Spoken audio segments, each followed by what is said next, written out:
প্রতিষ্ঠিত হতে পারবেন না ততদিন পাশে কাউকে পাবেন না। এই আত্মীয় স্বজন, বন্ধু বান্ধব, পাড়া প্রতিবেশী, পরিবার কেউ থাকবে না পাশে। আপনি যখন বারবার চেষ্টা করবেন সফলতা অর্জনের জন্য, বারবার পিছিয়ে পড়বেন, বারবার পিছলে যাবেন, ব্যর্থ হবেন।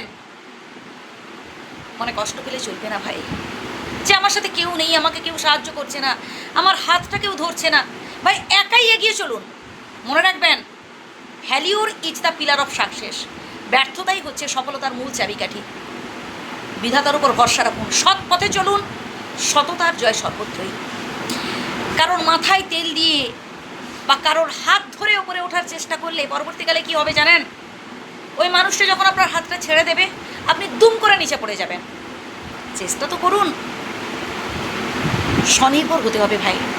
এই প্রেম, ভালোবাসা, বন্ধুত্ব এগুলো ভাই সারা জীবন থাকবে, কিন্তু একটা নির্দিষ্ট বয়সে যদি আপনি আলস্যে দিন কাটান, যদি আপনি শুধু স্বপ্নই দেখেন, আর সেই বয়সটা পেরিয়ে গেলে না, এই কঠোর পরিশ্রম করা, এই যে জেদ, স্বপ্নগুলো পূরণ করা, এগুলো আর পারবেন না। তাই সঠিক বয়সে সঠিক কাজ করুন, আগে স্বনির্ভর হওয়ার চেষ্টা করুন। এখন আপনাকে স্বনির্ভর হতে হবে, আগে নিজের পায়ে দাঁড়াতে হবে। কে আপনাকে ঠকিয়েছে, কে আপনাকে কাঁদিয়েছে, এসব ভুলে যান, বর্তমানটাকে নিয়ে ভাবুন। নিজেকে মোটিভেট করুন, ভাবুন আপনার পরিবারের কথা, আপনার পিতামাতার কথা। এই সংসারে যদি সবথেকে বড় শুভাকাঙ্ক্ষী হয়ে থাকেন, সবথেকে বেশি কেউ আপনাকে ভালোবেসে থাকেন, আপনার বাবা মা। আপনার বাবা মায়ের থেকে বেশি ভালো বন্ধুবান্ধব, প্রেমিক প্রেমিকা না ভাই, কেউ নেই ভাই। বেশ এমন কেউ নেই যে আপনার বাবা মায়ের থেকে বেশি ভালো আপনাকে বাঁচতে পারেন। বুঝলেন? আত্মীয় স্বজন, বন্ধুবান্ধব, পকেটে যখন টাকা থাকবে না, সব সরে যাবে ভাই। এই যে এখন মনে হচ্ছে না কত বন্ধুবান্ধব চারপাশে আছে, আপনার পকেটে টাকা আছে তাই, আপনার সুসময় চলছে তাই।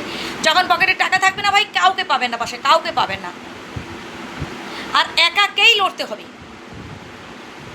সফলতা অর্জনের জন্য আপনাকে একাকেই চেষ্টা করতে হবে, হার্ড অ্যান্ড সোল চেষ্টা করতে হবে। বারবার আপনি ব্যর্থ হবেন, আবার উঠে পড়ে দাঁড়াতে হবে, আবারও নিজেকে প্রস্তুত করতে হবে সফলতার জন্য, যে আমি পারবই, আমি একাই 100। এইভাবে নিজেকে বোঝান। আপনি যদি নিজেই কোনো কাজ করতে গিয়ে ভয় পান, হতাশ হয়ে পড়েন, অপরের ওপর নির্ভর হয়ে থাকেন, ভাবেন যে কেউ যদি আমাকে সাহায্য করে তবেই আমি এই কাজটা করব, বা কেউ যদি আমাকে অর্থ দিয়ে সাহায্য করতো তাহলে ভালো হতো, কেউ যদি আমাকে বুদ্ধি দিয়ে সাহায্য করতো তাহলে ভালো হতো। নিজের চেষ্টা করুন না ভাই, অপরের ওপর দোষ দেবেন না যে কেউ নেই, কেউ আমাকে সাহায্য করছে না। আপনার নিজের মধ্যে কী কী ত্রুটি আছে আগে দেখার চেষ্টা করুন, বোঝার চেষ্টা করুন, নিজেকে একটু বদলে ফেলুন। এই পৃথিবীতে সফল মানুষের প্রশংসা সবাই করে, বুঝলেন? তাই সফল হওয়ার চেষ্টা করুন।